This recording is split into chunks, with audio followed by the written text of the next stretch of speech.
The story actually, at the outset, was eluding me.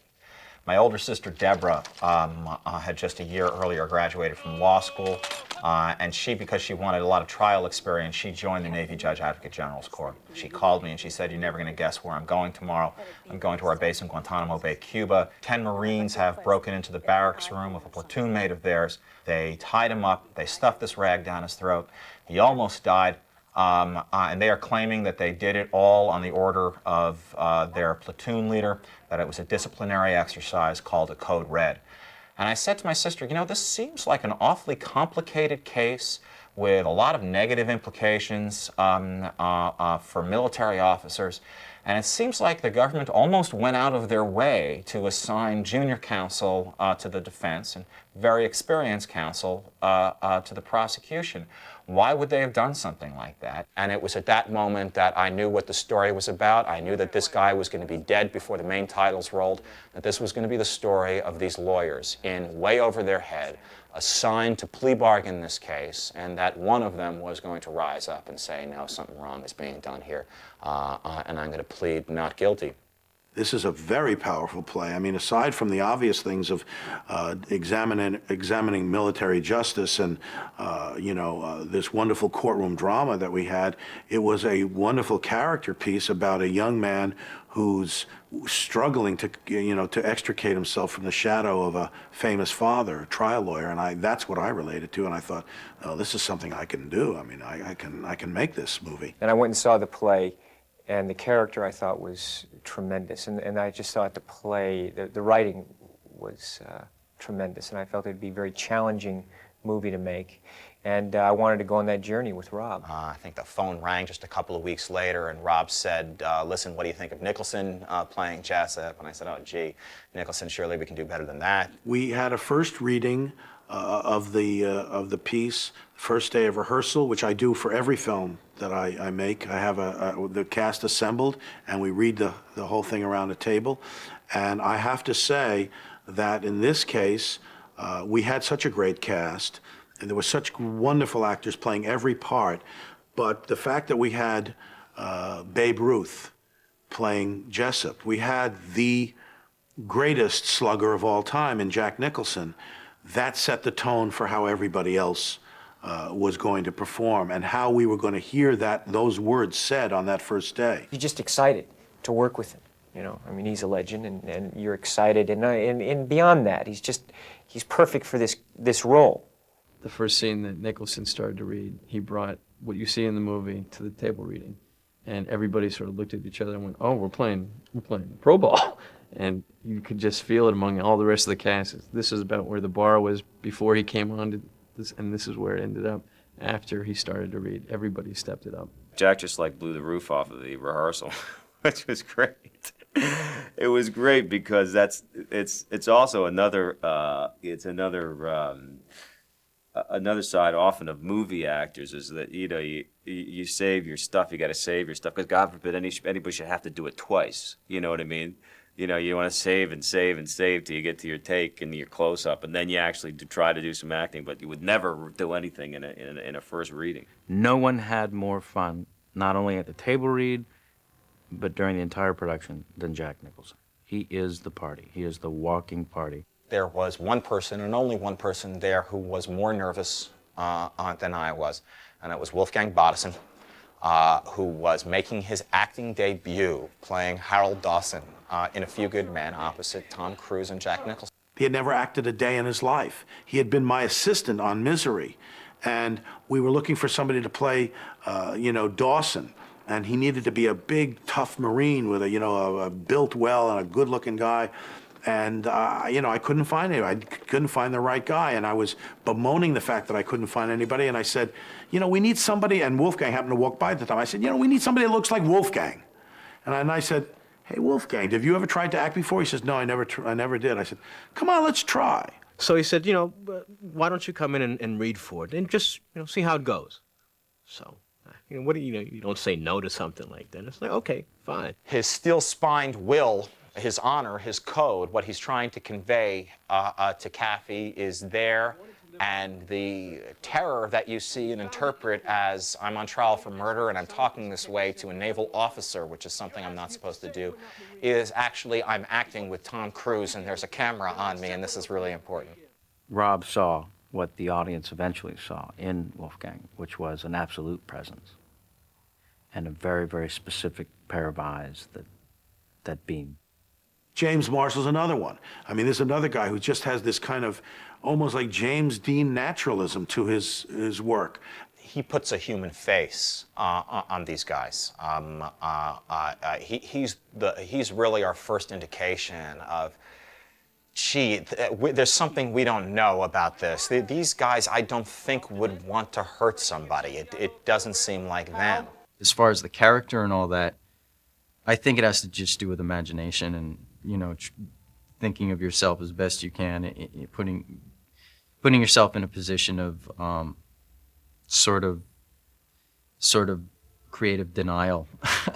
Sort of like, that's what my character, I think, was, a lot of it was, you know, it's that youthful sort of ignorance. Kevin Pollak's performance in the film is tremendous. And if there was a box score the day after a film came out, you would see how many assists this guy has. There's a lot of humor in A Few Good Men, and Kevin is the only natural comedian, the only one who comes at it as a comedian, who had incredible timing, who not only made his stuff work comedically, but also his rhythm and timing lifted Tom Cruise. And to watch Kevin just throw up the ball for Tom to smash in was really a beautiful sight. It made for a fun set. It made for exactly the right balance in the scenes, and it makes you really, really like an actor like Kevin Pollak. Tom Cruise, like I say, was the most incredible, talented professional actor I've ever worked with. I mean, he literally would run to the set when he was called. And the first couple times I saw it, I would be walking to the set and see him running, and I'd say, Tom, where are you racing? You're going to make me look bad. He'd say, come on, buddy. And, what are you going to do? I'd run with him. His enthusiasm and his sense of commitment to the film and to the character is, it's infectious. He worked so hard. He wanted to be perfect. He never shirked for a second. I mean, long after we'd finish rehearsals, he would stay afterwards, like after school, and let's work on this again. Let's keep working on it. Tell me, let's orchestrate it. Let's, like music, let's each one of these monologues be perfect so I can give you just the right tones for each moment in the monologue. He did that all the way throughout the film, and he was brilliant in the film. I think it's some of the best work he's ever done. And he was so prepared, and I thought delivered such beautiful work. I could not have given a performance had it not been for Tom pushing like that. There's part of him, I think, that really was so intellectually tuned into the lawyer process. That was interesting to be on the other side of that, because then it really felt, as this was happening, that you could see that machinery working. You had to understand the legalese and understand every word that I'm saying, otherwise I'm not going to be able to communicate those ideas and drive the story, because part of my responsibility is in playing Kathy is I've got to drive the story. Demi Moore, to her credit, I think, gave one of the best performances of her life, and at the time that we did this film, she actually came in and auditioned for the part. She wanted the part badly, and she was a star, but she wanted this part badly. She came in and auditioned for it, and quite frankly gave an incredible reading and does an amazing job in this part. It's not kind of normal, conversation or dialogue. And that, I think, was challenging just throughout. Have so many words and have to deliver them so quickly and then maintain the emotional through line. Always presented challenges. It was hard for me to picture, her in that sort of role, as a naval, lawyer and buttoned up and the whole thing. And I thought you really pulled it off, and really pulled off, just the strength and the toughness that was required for that character. This seemed like a movie filled with insanely famous stars who I hadn't recalled seeing do that type of character before. And in Kevin Bacon's case, I certainly hadn't seen him playing the sort of straight and narrow by the book company man. And you get a nice sort of sense of friendship from his character and Tom Cruise's character in that movie, which puts these two friends on opposite sides of the courtroom and makes the exchanges between them much more volatile and much more heated, because you know that underneath it there's a basic respect level. When I look at what you have to go through to become a Marine, not in my wildest dreams could I ever, accomplish that or make it through one day in the Marine Corps. It's such the antithesis of who I am. When I look at what you'd have to go through to get through law school, again, there is no chance in hell I would ever make it through law school. I think for Kevin Bacon and Kiefer Sutherland, it's some of the best work they've ever done. Controlled, intelligent, brilliant work. Yeah, well, he's very good at tapping into the darker side, Kiefer. He always has. He enjoys it. He's one of those actors that that I appreciate, in that he has no problem showing his ugly side. Lieutenant Kendrick was not a guy who was hoofing it in the Marines. He was a guy who was groomed and went to the finest schools to be an officer and ultimately become a high-ranking officer. That's what his problem was. That's what Jack Nicholson's problem was as an officer, was they thought that they were untouchable. Kiefer knew that the key to this is believing he was right. Having this, very kind of grotesque relationship with God, and believing these things, and he played it with that level of conviction and that level of honesty. The first time I ever saw J.T. Walsh in a movie, I thought they just got a guy from off the street. And he always gives this kind of very understated, very real, naturalistic performance. His work is, throughout his career, is unbelievable, and I think looked up to by most actors I know because of the restraint, And I think you have to have a lot of confidence to do nothing.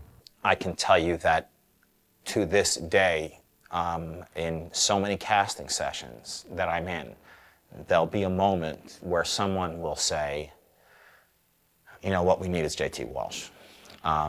Is there anybody today who is J.T. Walsh? And the answer will always be no. People will often say, the casting was so good in his movie, but it's Rob. It's not the cast, as if that's removed from him. When you go to work for Rob, it's different. He knows his script and he knows his story so well that he allows you the time to try and flex a bit and create something, and he's fantastic like that.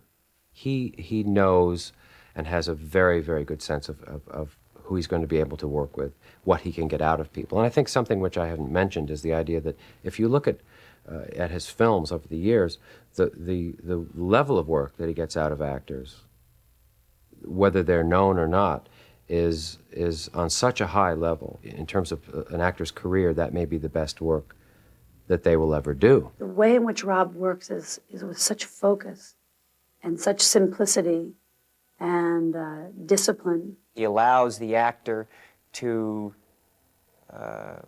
create the character, and he allows the actor for it to be his character. He creates an environment on the set which is a safe environment for actors to work, which sounds simple, and it should happen all the time, but it doesn't. What I say about Rob is he is a complete director. He's a great actor, he's a great writer, and he has an incredibly facile, creative mind. On more than one occasion, any number of people in the cast would just come to Rob and say, Rob, say this for me. It's the first time when I've ever really seen people be comfortable with line readings, because he was always right.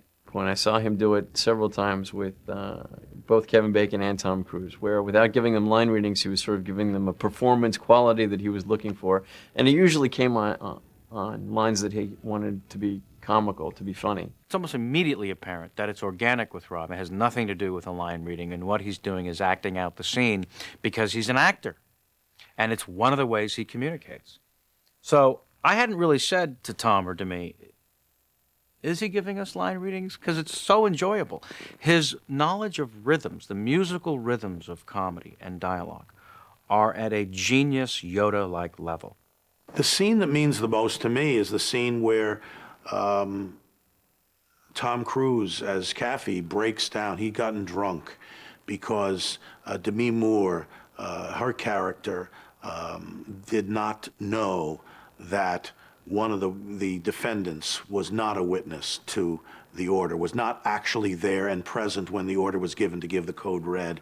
And that comes out on the witness stand, and it blows their case apart. And in the face of all of that, Demi Moore, Joanne Galloway, recommends that they put Jessup on the stand. It's at a real pivotal point of his life, you know, when this case is dumped in his lap and he finally realizes that he doesn't really want to take responsibility for this case. That's one aspect of this character's development. And it's this scene where this young man, for the first time, really has to face himself and determine, is he going to do something that is separate and apart from what his father would do, knowing full well that it might be a disaster for him. His father is held in such high regard that it is so imposing on his own life that he feels almost frozen, that he can't really accomplish what his father did. And he's also striving to find his own life. Where does he belong in the puzzle, you know?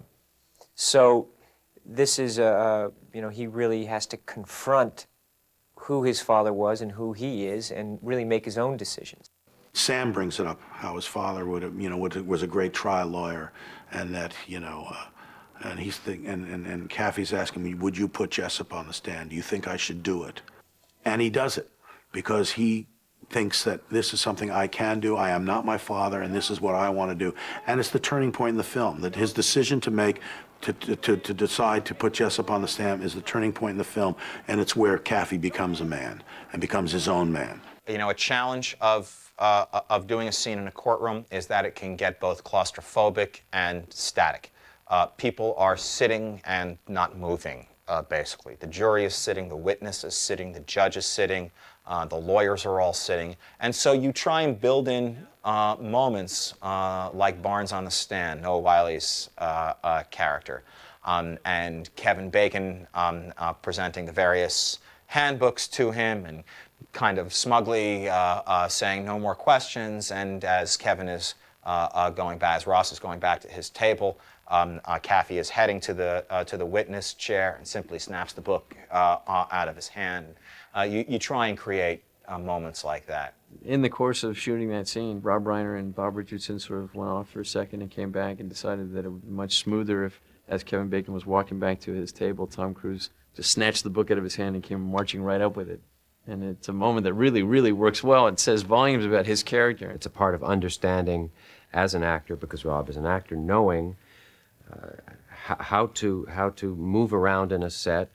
Obviously, he gives actors some freedom, but he also can sense if it's organic and connected rather than just arbitrarily having people move around because they've been sitting in the same place. His father would have had all the T's crossed and the I's dotted and would have been prepared for the case, but he might not have seized upon a moment in an improvisational way like this that Kathy is able to do. That's the kind of character Kathy is, and that's what sets him apart from his father. And it's wonderful that you point this out, because that was a very defining moment for Kathy's ability and what set him apart and what you see transpire later on. The relationship of Kathy and Jessup is,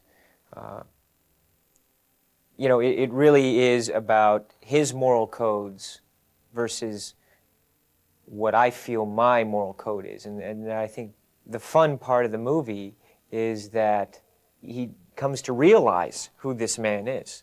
Jack Nicholson himself, I'll never forget this, when we did the courtroom scene, when Jack has that famous monologue, you can't handle the truth. We did that scene maybe 50 different angles before we got to him. And Jack was off camera for all of these. And he said he wanted to do his last. In other words, he wanted us to come around and shoot him after having shot everybody else, because it would give him a chance to keep working on it. Now, in doing his off-camera performance for everybody else's reaction, he did it full out. Every single time, full out. And I didn't realize how hard Jack Nicholson worked to be Jack Nicholson.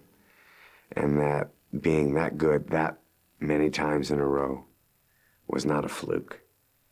I mean, he hit that scene 8 times in a row, boom, boom, boom, boom, boom, boom, boom. He was just as intense. And I really, really will always admire and respect him for that, because it's very difficult to really hold on to it when you have to do it and you know you're completely off camera. And I said, Jack, you know, you should save a little. Save it for the time when you're going to be on camera, because you're going to blow it all. You're doing all this now before. And he went, Rob, you don't understand. I'm an actor. He says, I love to act. He says, and this is a rare time when I've gotten really good material so I can act. That was a lesson to me about, you know, working with stars. There are a lot of stars in that movie, but they're ultimately actors. And when they're given good material and they have good material to work with, then they become the actor. They're actors, and they're not thinking about being movie stars or anything like that. And everybody banded together. And I got to say, I'm grateful to Jack Nicholson, because he set a tone for a lot of the young actors. And I like to think that I had something to do with it too. I remember this film as the first film that I made where I truly felt I was a man. You know, I was married again, and I had my child that was born, and I was making this film about a young man who becomes a man. And so for me, that's what I remember most about the film, that it was the first film I was sharing with my son and with my wife as a man. When you're on Rob Reiner's set, you feel like it's about the work. You feel like you are a member of the ball team, and you know, you've got your role to play, and it's really a team effort. To have been part of that team, for that to have been my first team, it's not supposed to happen like that. And it did, and I'll never stop being grateful for it. The memories that I have from it, from the professional side, from a social environment, from a good time, are by far the greatest experience that I've ever had. One thing I've come to realize is how big a risk Rob took. And I feel that I came through for him, and that I didn't let him down, I didn't let the film down, and that I, you know, came through for myself as well. You know, I succeeded in the challenge. There's movies that I've been in, and then there's movies that I've been proud to be in. And, you know, A Few Good Men is one of them. I was working as a bartender at the Palace Theater. I graduated from Syracuse University in 1983 with a degree in theater, and I'd come to New York to begin my life as a struggling writer. And so every night, 8 times a week really, during the first act of La Cage aux Folles, I would write A Few Good Men on cocktail napkins and stuff them in my pockets. And I would go home to the apartment. I shared it with about 17 other people, and kind of spill the cocktail napkins out on the desk and start writing A Few Good Men. The film rights were actually sold before the play had opened.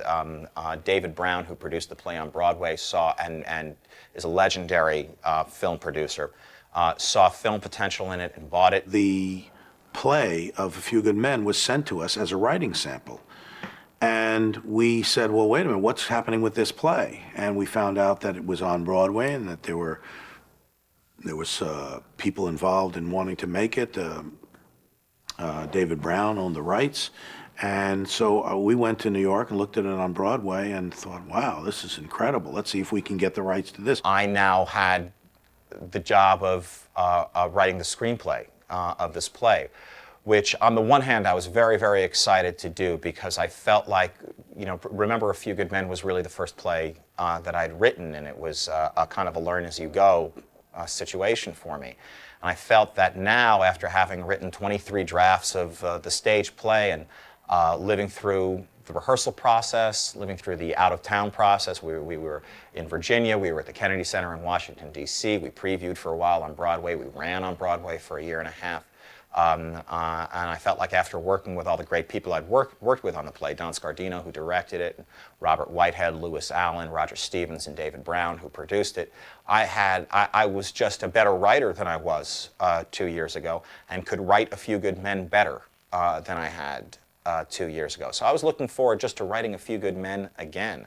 He thinks like a lawyer, even though he's a writer.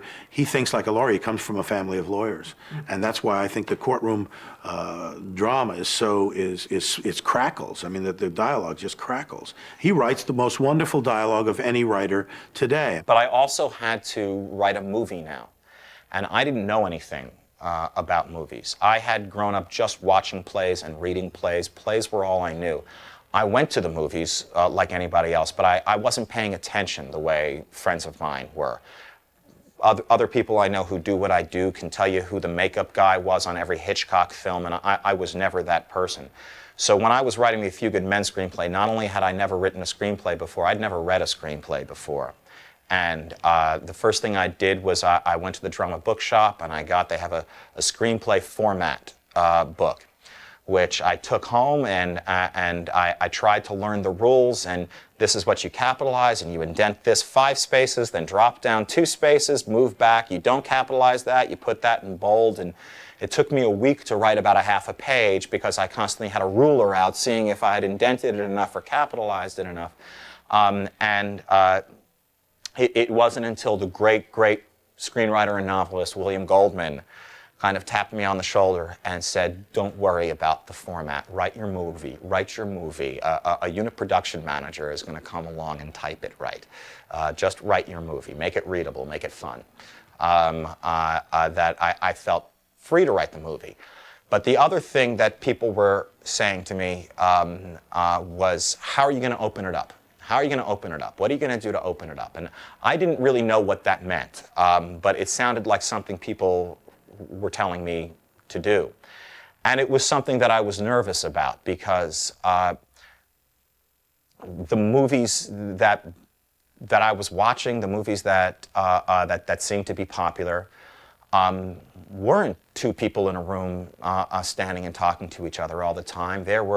Buildings were blowing up, and boats were sinking, and fires were starting. And I thought I need to write some just outdoor physical action in this, or they're not gonna make this movie.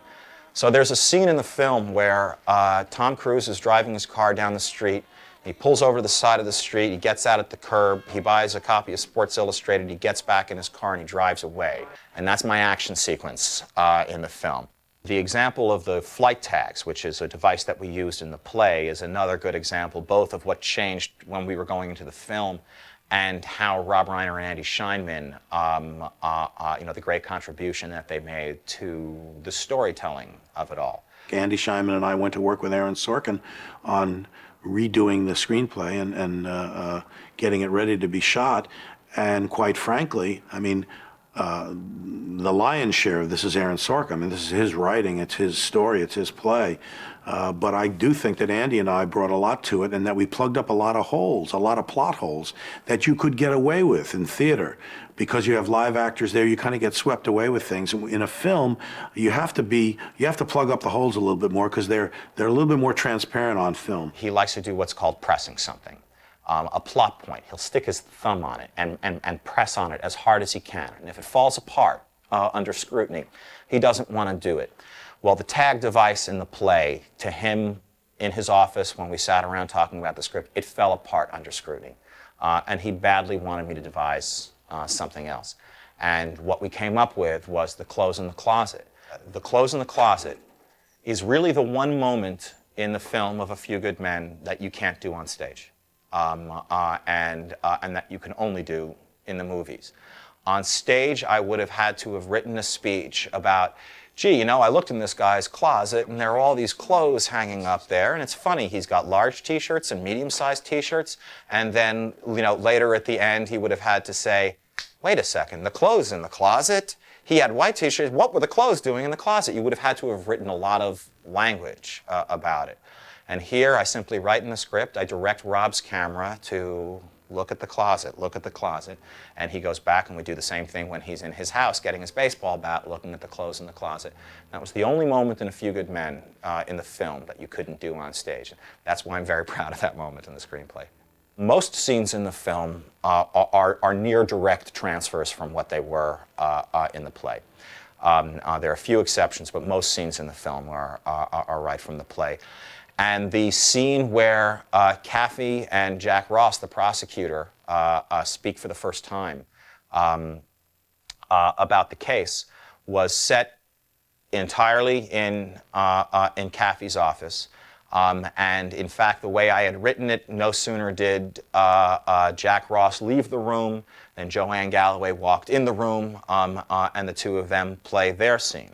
Well, Rob came back and said, listen, how about if we do this exact same scene, only it's the end of the day and Kaffee is going home and he's putting on his coat and he's walking down the corridor now with Jack Ross, and he says goodbye to the woman before he goes to Cuba, and he says goodbye to Ross and he walks out the door, and that's where Joanne is going to pick him up, and now they're walking to his car, and now he gets into the car and now the car drives away.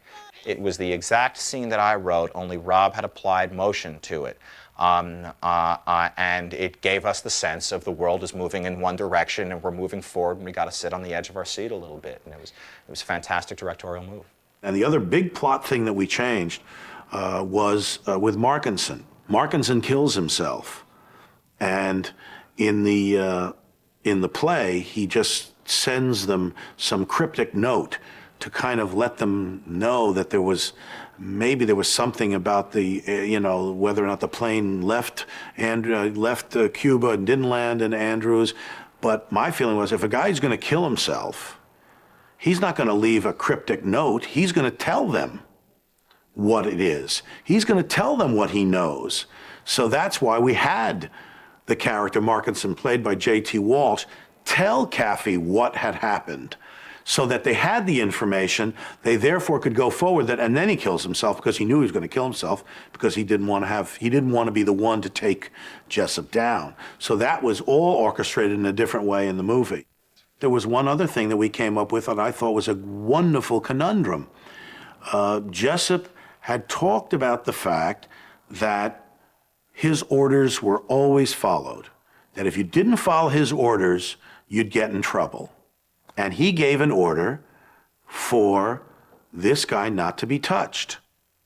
So if he gave an order for this guy not to be touched, why would it be necessary to transfer him off the base? If you've made the case that your orders are always followed, and that people, they pay the consequences if the orders aren't followed, then there would be no reason to have to transfer him off the base. And it was a wonderful conundrum that was set up that was, again, giving Kaffee ammunition and showing him to be the superior intellect to Jessup. A lot of people will ask, was the film what you envisioned? Was the film what you wanted it to be? That, sort of being the only person involved with A Few Good Men, obviously, from the beginning, from the first time I wrote, as the lights come up, we see for the stage version, all the way through to the end of the film version. And it's a complicated question. I think the most important answer is this, that the film and the experience of the film exceeded my wildest dreams of what it could be. We were all together on this. Not 5 of us or even 10 of us, but dozens and dozens and dozens and dozens of people, each of whom, for reasons I'll never be able to explain or thank them enough for, cared about what we were doing as much as I did. Very talented and skilled people. We all got together and we all made this movie, and it's a movie that people still enjoy today. And I think what more could you ask from the experience?